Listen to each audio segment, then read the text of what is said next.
And we're live. Welcome to a live stream. This is what I'm calling Ask Me Anything, within reason and within the bounds of common courtesy, of course. At the moment, we've got Kim and myself. Oh, we've got 5 people watching. Absolutely fantastic. Not sure where everybody is, but I'll introduce myself. I'm Gavin Weber, and I for want of a better word, I've put sustainable living educator.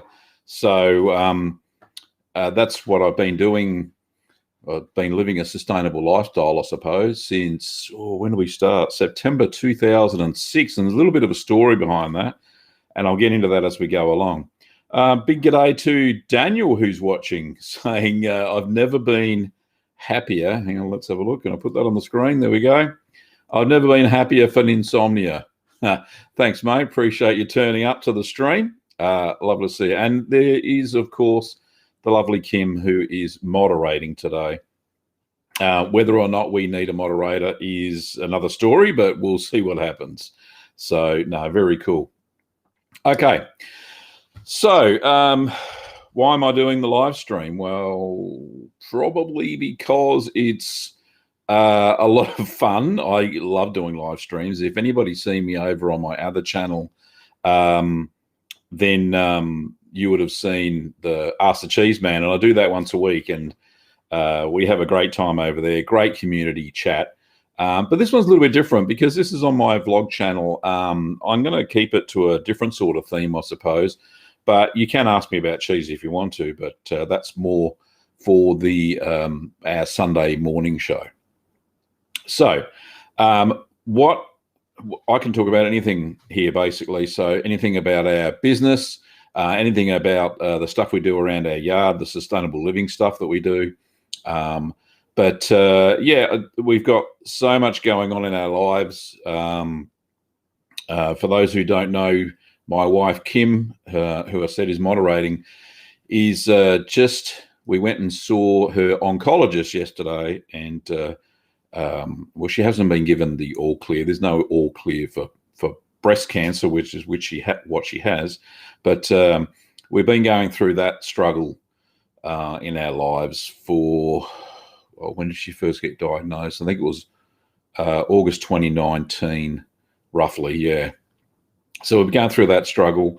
That's a real struggle. Having a partner go through cancer treatment, and it'll be a struggle if I had it, I suppose, but we got through it, and fantastic thing is everything's looking pretty good on the other side, so that's really good. Just thinking, why and we say a big g'day to Tutu. G'day, mate, all the way from Bangladesh. Lovely to see you there. Just so we got a coverage of the different where we are in the world, let's just have a quick look. I'll just share my big clock map thing, if this works. Here we go. So, as you can see there, all the different time zones throughout the world. It's 8:04 p.m. here where we are in Melbourne, and you can see that we've got decent coverage for most of the world at this time slot, except for Central and Western US, so they're probably just going to have to watch the replay, but that's okay. I probably could move it out another hour to 9 p.m. my time, maybe even 10, but I start to get a bit tired about 10 o'clock. So yeah, so we'll go from there. So let me just explain a little bit what happened. Let's get rid of that. What happened a while ago. Back in September 2006, I was living, well, I suppose, an unsustainable lifestyle. Yeah, we were using as much, not giving much thought to where anything came from in our lives and all that sort of stuff. So what I was working for ANZ Bank, which is one of the 4 large banks here in Australia. I was working in IT security at the time, and one of the crazy things was they all paid for us to go and see a movie, which was An Inconvenient Truth, and which was a documentary by Al Gore about climate change. And we went and saw it, and I had no idea. There was nothing foremost of mind about climate change in my mind. But once I watched the documentary, I certainly understood about the ramifications of that and all that sort of stuff. So I came home, tried to explain it to the family, and they just didn't get it. So I went to bed frustrated. But what we did, I sat down and explained it to Kim, and she kind of got it. I managed to get another copy of that doco, and she watched it, and she was just as shocked as I was. So, you know, it's a climate emergency sort of thing. So, yeah, it's what's it saying? Stream health. All right. Yeah, it should still be okay. So, yes, we saw that movie, and then we sat down, discussed it, and said, well, let's change our lifestyle. So what we started to do was check our energy usage, because we're on living here in Victoria. Most of the power generation back then was brown coal, one of the most polluting electricity sources on the planet. So we try to limit our energy.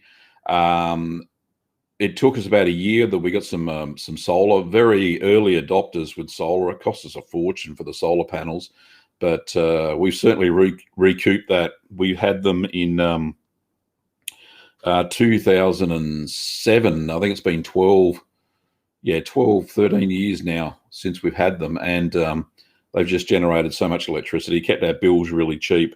So that was a great thing. We got solar hot water as well, which is really good. So that worked well. And then we also started growing some of our own food. Now, you may have seen on the vlog channel already that we just freshly planted up a herb garden. We have had herb garden on the other side of the veggie patch, on the other side of the house, where there was a whole bunch of herbs in pots. But being not enough soil, and we get really hot summers now, we decided to plant the herb garden under cover, and just have to water it, and that's all there was. So it keeps a fair bit of the direct sunlight off it during the summer, and yeah, it'll be a lot better off. So, Daniel's got a question, so let's just jump in there. Saying, Gavin, it seems like you got quite a bit of agriculture growing on your property. Does it take a big piece of property? What's the biggest struggle in utilising your property? Fantastic question. Thank you, Daniel. And it looks like you're from the west coast of the US. That's why you're awake. It's like 2 a.m. or something. Nearly 3 o'clock in the morning. Yeah, so what I've done is we've got 4 main garden beds plus a chicken house over on the other side of the yard. And we've also got fruit trees. Some are in the ground in the front yard, and we've got a fairly big front yard. So we've got, let me think, 800 square meters. I'm not sure. That's just under an acre. No, it's less than that. It's less than a quarter of an acre. So it's the block is less than a quarter of an acre. So 800 square meters roughly, or 779 or something like that. So fairly big as far as suburbia goes these days. In Melbourne, in the other suburbs around us, we live in well, it's not a country town, it's a city now. When we first moved here, it was a country town, I suppose. They developed suburbs around us. All of those new developments, they've all got about 400 square meters, which is not very much land at all. We've got room for a swimming pool and a nice entertainment area at the back. Obviously, this lovely studio that I'm filming in at the moment wouldn't have been possible with a really small block of land. We've got a smallish sort of house. It's 4 bedrooms plus a study inside, but we've utilised those quite well. The kitchen's a good size. You would have seen all the cheese making videos in there, so that's a decent size. But yeah, it really does help not to have a massive house on a small block of land. So we've got a smaller house on a bigger block, but we're still in the suburbs. So that's a really good thing as far as I'm concerned. But as far as, say, fruit trees, we don't have the ground space to plant a whole bunch of fruit trees. So what I've got in some raised garden beds, I've got some citrus trees, and we've got some deciduous stone fruit out in the front. Also, directly in the ground, we've got 3 olive trees, 2 apple trees, 2 plums, peach, massive apple tree now, where you would have seen a recent video on the vlog about protecting those apples, and the parrots trying to eat them, of course. So all in all, if I remember rightly, we've probably got about 35 fruit trees in pots and in the ground. So we really utilize the space. I've used what's known as the fruit trees are on dwarf rootstock, so they don't disturb the soil too much, but still have a fairly big tree. Like the apple tree we've had around for years, and that's nearly 4 meters high. I've got to trim it this year. It's a little bit too high. But yeah, it doesn't. You can have a small ground space, but it'll still grow a big tree with a lot of fruit, which is fantastic. So hopefully, Daniel, that answers your question. We try the best we can with the ground we've got, and we've got fruit and veg growing, where we possibly can. So, and plus we've got a chicken. She doesn't lay eggs very much. I'm thinking of getting when I first had chickens, there weren't free range eggs available where I lived, so that was one of the main reasons why we got a few chickens. Actually, we had a whole bunch of chickens. Oh, how many we have eventually? Nearly 12 at one stage. We just couldn't keep up with the eggs. I just a bit of a chicken fanatic at one stage. And in fact, where the studio is now was where the old chicken house that we called Cluckingham Palace. That's where the chicken house. So we actually demolished that. We didn't have as many chickens. A few of them died off. They die off over the years, of course, and the one we've got at the moment, she's not that lonely. She's got a whole bunch of pigeon friends that visit her every single day, so she doesn't care. And she doesn't really. She probably lays 1 egg a week, and I don't think it's a very viable egg. So yeah, we don't tend to eat her eggs anymore. We give them to our 2 dogs, Holly and Hamish, who you've seen on the channel as well. So yeah, so that's how we use all the space. Thanks for asking, Daniel. Now Daniel said that he lives in a subtropical region. Certainly helps. Well, living in a subtropical region, I suppose it does. Yeah, we don't get very cold winters. I suppose it gets cold down to it's gone down to 0 Celsius. So what's that? 32 Fahrenheit. We do get frosts in the winter occasionally. Probably get about 10 frost days that will kill stuff off that's not frost tolerant. Which is another reason why we planted the herb bed under cover, so we could have the herbs most of the year round. But yeah, raised garden beds are definitely the glow, especially the soil around here where we live is all clay based. You dig down a couple of inches or 5 centimeters, and all you find is just clay, and it is shocking. It's rock hard. So we actually had to bring in some old railway sleepers, and I constructed garden beds out of that. For anybody who wants to check out all the things we did, I've actually got a blog, not a vlog, blogs before vlogs, and it was called The Greening of Gavin. Well, it still is. Let's just go and find it. Hang on, 2 seconds. Righto. So let's just share that window. There we go. So you can see here that we got the Greening of Gavin. That was the vlog that I made way back started that in 2008. And the very first post was called Why I Choose to Lead a Sustainable Lifestyle. And yeah, this documents our trip all the way up to, where was the last entry? I did it for about 7 years. So here we are. All Good Things Come to an End, August 2016. So it's about 4 years old. We decided to wrap it up. I actually started getting a headache condition, and I really couldn't concentrate on blogs and videos and stuff like that. I tried to do as many videos as I could on the Cheese channel. But yeah, so I had to give up blogging per se and switched nearly completely over to video. So if you want to check it out, it's called The Greening of Gavin. And yeah, I'll pop the link to that into the, there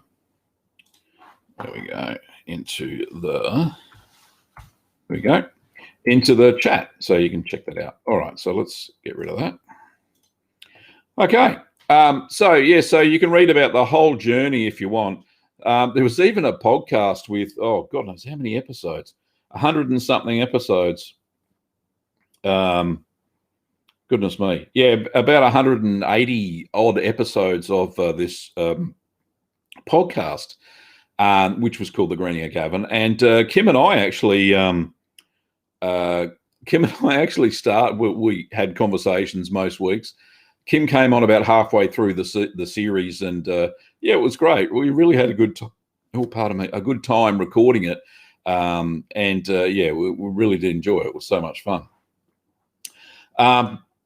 Then I actually, sometime in 2009, as part of the journey, I was preserving food from the garden because we had an excess, because I'd always plant too much of the wrong thing. Being a new gardener, you kind of get excited.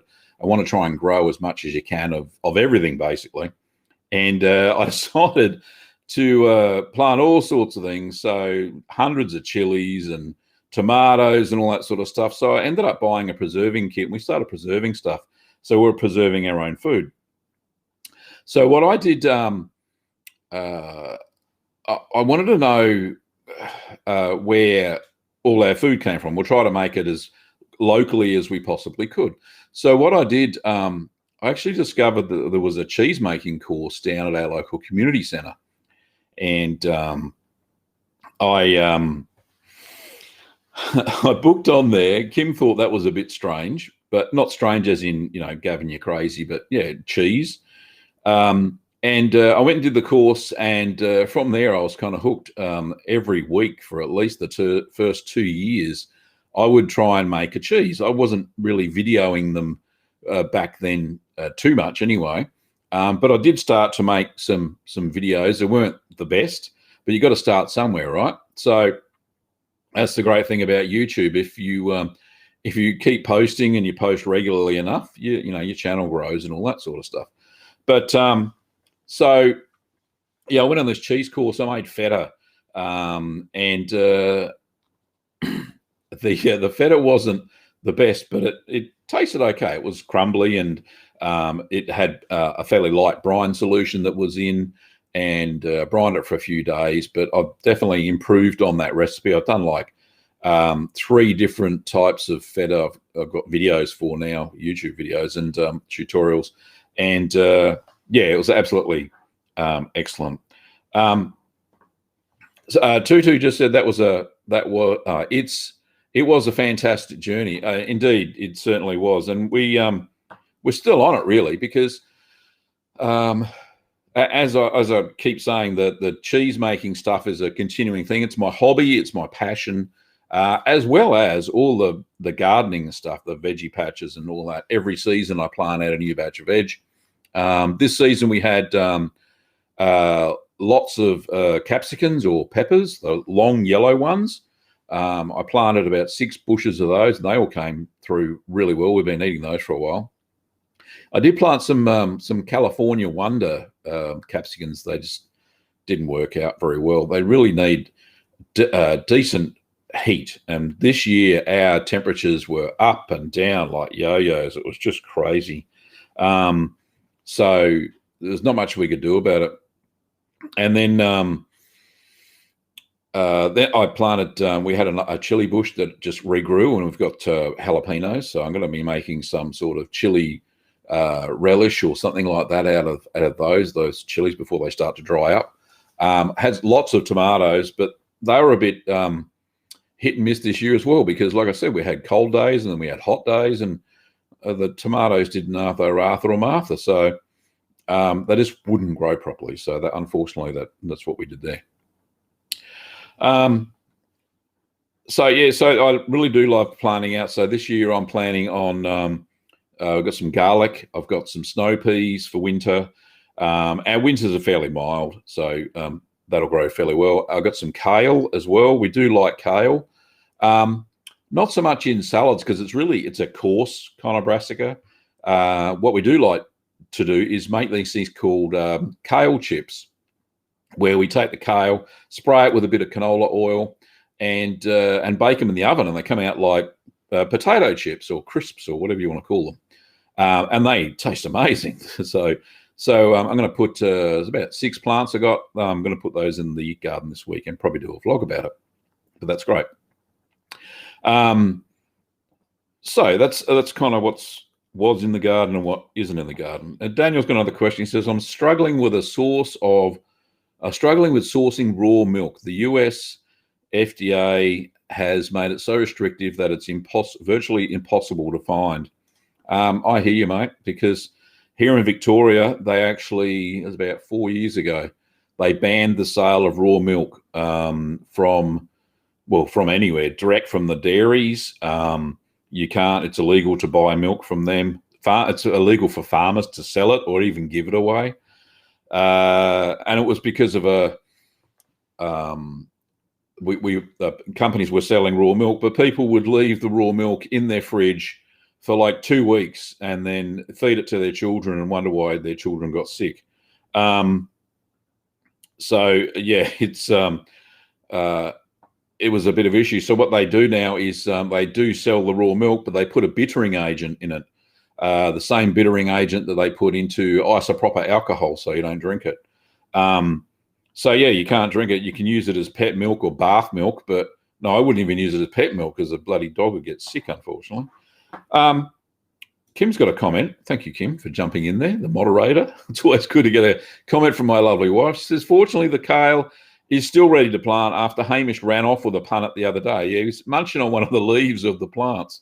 So I didn't have my camera out, so couldn't really see what was going on, but that was hilarious. So yeah, I will get the kale on the ground. Thank you, honey, for that. Where was I? Okay. So some of the other things we do around here as well is I do brewing, and I've only recently started doing meads and stuff like that because they do take a long time to make, and they're great to make. I really do enjoy making those fermented drinks. The bland that I made, if you've seen the main channel, and Kimmy, if you can put the link up for the bland, that would be great. That bland video over on the other channel. I don't know if you can do that, but yeah. So the bland is it's slowly winding down its fermentation stage. So what I'm going to have to do is do a thing called racking. So you take, pardon me, the liquid out of the demijohn that it's in now and siphon it into another one. And there's a whole bunch of solids that sit on the bottom in the old one. Thank goodness. That's called the lees, the stuff down the bottom. Anyway, so it hasn't started to clear. It's changed color from, it was like a honey brown, and now it's kind of like a milky white, like an off milk color. It should go to, it should start to clear, hopefully.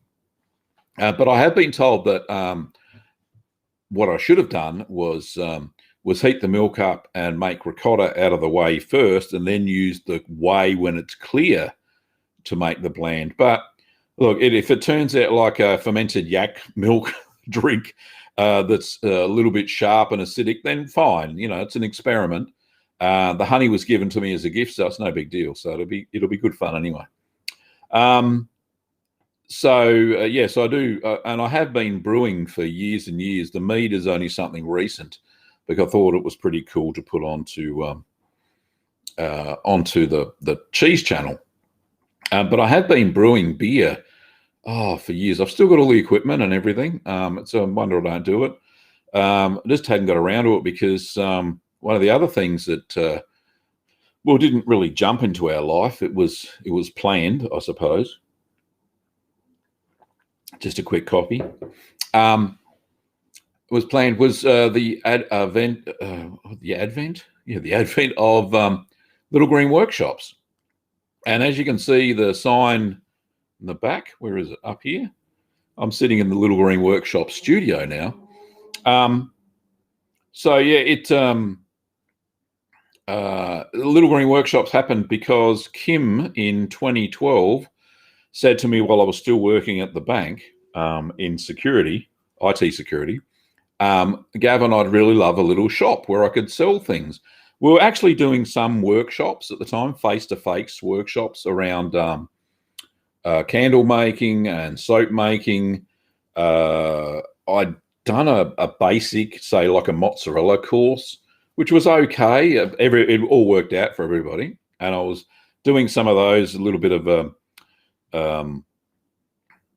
traveling roadshow type things. So, but yeah, she wanted a shop. So I created her an online store, and you can, you've seen Little Green Workshops before. I'll just pop it up on the screen. And yeah, you would have seen that before over on the Cheese channel. So there's Little Green Workshops. So that's our shop that we run. We run that from home. We've got one employee called Ben Weber, who's our son.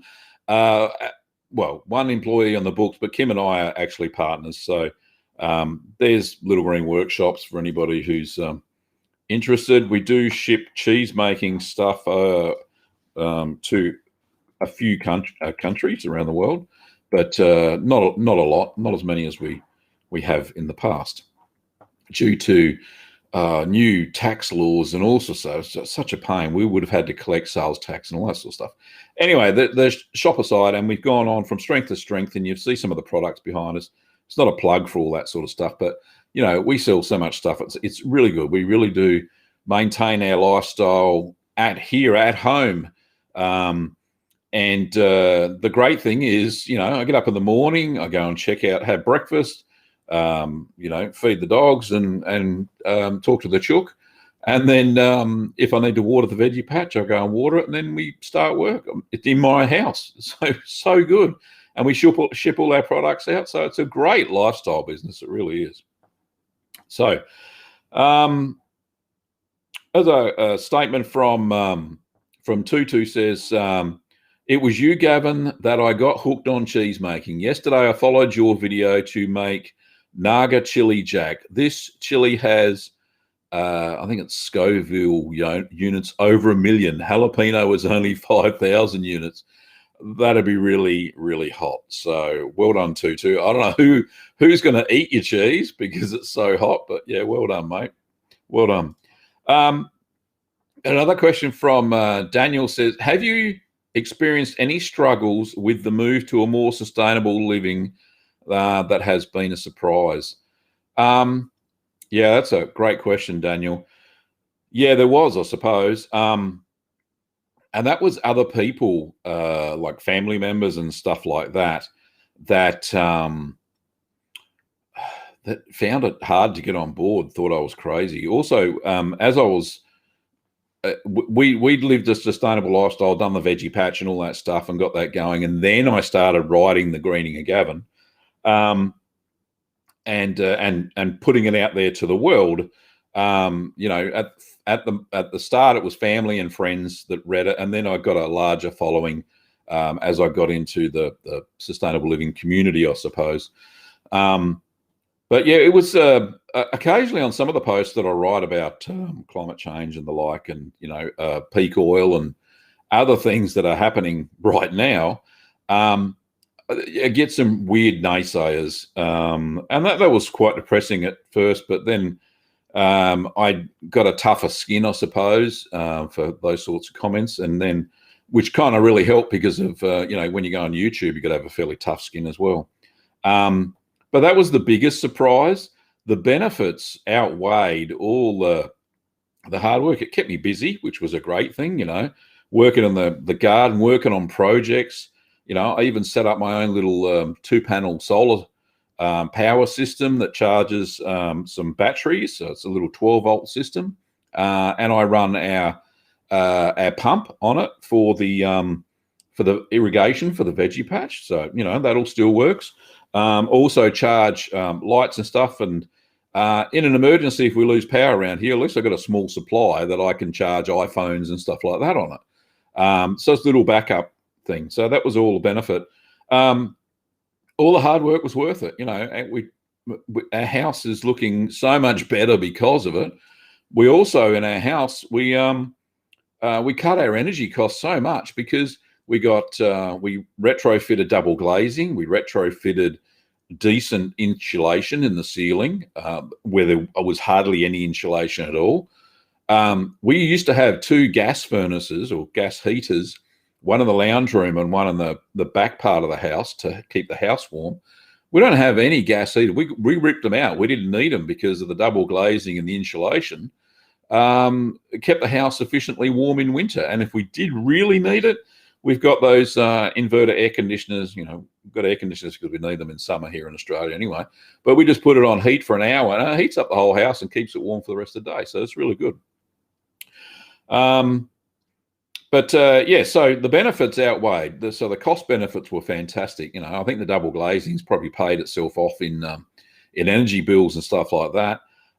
We switched over to green energy. We also switched over to greener vehicles, not 100% electric or anything like that, off green power. But the first car I got after my green epiphany, as I called it, was a Honda Civic hybrid, and there was only like 2 hybrid models in Australia back in 2006. One being the Honda Civic, and the other one being the Prius, the Toyota Prius. And the Prius was too expensive, so I bought the Honda Civic. And still got it in the garage. It's Ben's car. Not that he drives, but we do have a spare car if we need it. Still works. And then we swapped over to, we needed a bigger car for business to pick up supplies and stuff like that. So we went and got a Mitsubishi Outlander PHEV, or plug-in hybrid electric vehicle. So it's got a decent sort of battery. I can get about 50 kilometres on pure electric, but it does have a petrol engine or gas engine that charges the battery, so it's like a range extender sort of thing. It can drive the front wheels at higher speeds if it needs be, but normally it doesn't. It's just a range extender sort of thing. Well, we only drive around electric around town most of the time. When we have to go to Melbourne, we can get there on a full charge. And usually we park somewhere where we charge and then come back on electric. So. But if we have to go to Ballarat, then which is the other way where Kim's all medical appointments and stuff like that are, then we do have to use a bit of petrol because we can't get there on a full charge, unfortunately.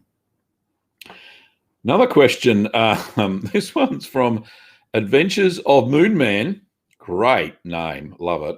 How did you become the most interesting man in the world? I don't know. Time, I suppose.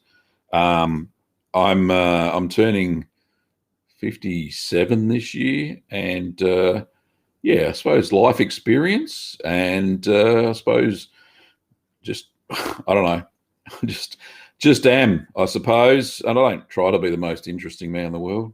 It just happens naturally. Oh, crack myself up. That's crazy. Okay, so it's great. We've got 10 people on viewing now, which is fantastic. Thank you, everybody, for watching and turning up. What was I talking about? Oh, vehicles. So, so like I said, we wanted to cut our emissions, basically. Here in Australia, it's a bit of a quandary. They've just passed a law. Well, no, they put a law into Parliament, in our state Parliament, in Victoria here, that they're going to tax, I don't know how they're going to do it, because electric vehicles don't pay road tax because they don't use petrol. And the way the Australians do it is there's a tax on petrol to pay for roads or road maintenance, right? So because EVs don't use electric vehicles, EVs don't use petrol, then they're going to put this tax on how many kilometres they travel. Now, how they're going to regulate it, I don't know. Are they going to fit a GPS into my car and breach my privacy? Are they going to just do the honesty system where nobody will be honest and record how many kilometres per year? But, you know, really it's another $4,000 a year if you drive, say, 25,000 kilometres, or about, what's that, about 16,000 miles. You drive that amount a year, which is about standard for a car in Australia, right? Because of our long distances. That's another $4,000 over the life of a car. That's bloody ridiculous. So, yeah, that's why we chose it. Anyway, that was before. That's a recent thing. I think it's crazy. Hopefully, it won't pass through Parliament because there's a lot of protests, not protests, a lot of petitions and stuff being passed to Parliament as we speak. Anyway, Daniel's got David's got a question, not Daniel. David says, have you ever powered your electricity by your car as a generator? No, I haven't. It is actually possible, but you have to buy this separate device because my electric, plug-in hybrid electric, it's got a gas engine as well. There is actually a device you can buy. It's about between $2,000 and $3,000, and you can actually run your house off of the car. Use the car as a battery to run your house, a bit like a Tesla battery. You know those the Tesla batteries that they have. What are they called? Powerwall, right? So a Powerwall. So a bit like having a Powerwall, but you plug your car into and your house gets power. But they cost a fortune. They're not really worth it. As far as total cost of ownership go, it's definitely not worth it. But what you could do, and I have seen some people set them up, if they're in an area where power is unreliable, they actually wire them into the switchboard of their house. And when they're at home, they just plug the car into that device and use the battery. And if they do flip over, if they lose the grid, then, yeah, they can use the battery of the car. And if needs be, they turn the car on, run it in charge mode. So the petrol motor charges the electric battery. So like a big thumping generator, like instead of those little Honda ones, this is a big one, right? So, yeah, it's a great question, David. I have thought about it because my car has a port in it called a Shardamo. It's bi-directional, so you can suck electricity out of it, DC, and put it in very fast. But yeah, I haven't used it. So, but yeah, good idea. But yeah, and the great thing about, back to the car again, I'm talking about cars, but we chose the car. We've got a electricity tariff that we from midnight until 4 a.m. we're on what's called a super off-peak. So it costs me 11 cents a kilowatt hour. That's Australian dollars, which is about 8 cents US, I think, about 11 cents Canadian. So I charge the car then. I just, about 11:30 at night, I plug it in. It's on off-peak at about 11 anyway, which is about, what's that, 18 cents or something. But anyway, so the car takes 5 hours to charge for the full battery, which is not very much. It doesn't matter because I'm asleep. So it's not like I'm filling it up at the petrol station or anything like that. In the morning, it's ready to go because it's plugged in. Unplug it and away we go. It's fantastic. So our running costs for our car is minimal. It's incredible. It costs so 9 kilowatt hours by 11, so 90. So it's about $1.50 when you put sales tax on. About $1.50 to charge the car, and that lasts me about 3 or 4 days. Running around town here, going to the post office, dropping off parcels for Little Green Workshops and stuff like that. So, yeah, it's quite good. Daniel's got another question here. It says, are the costs for alternative vehicles compared to petrol vehicles, or are they fairly high like we currently see in the US? The road tax issue seems to be happening everywhere.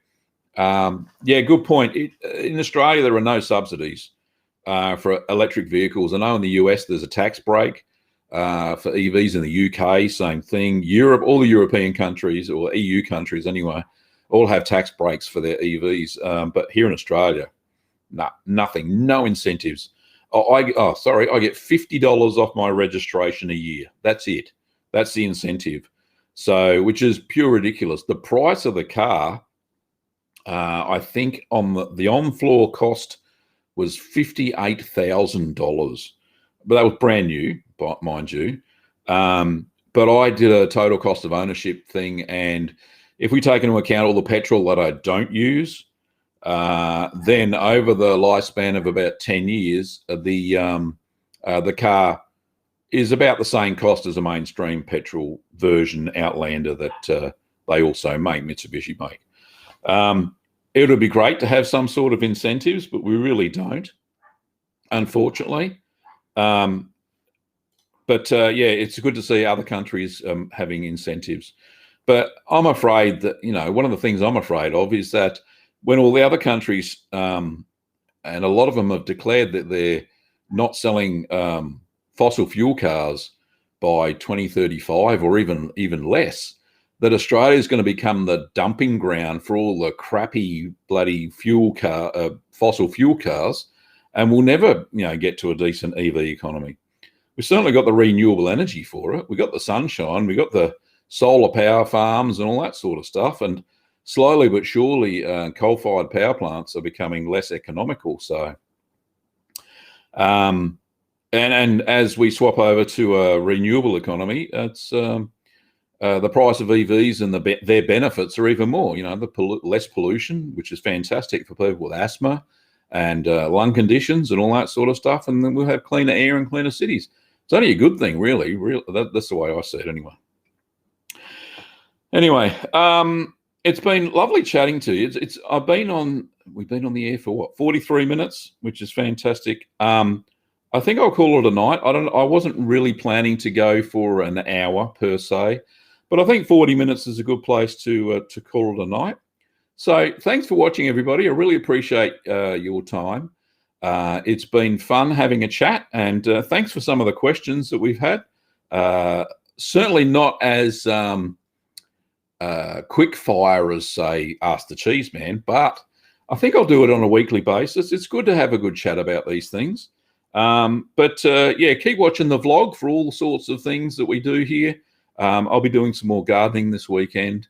Yeah, that would be great fun. But it'd be lovely to see you back here next week. I might push it out to, say, 9 o'clock at night Australian time, so some more people come along.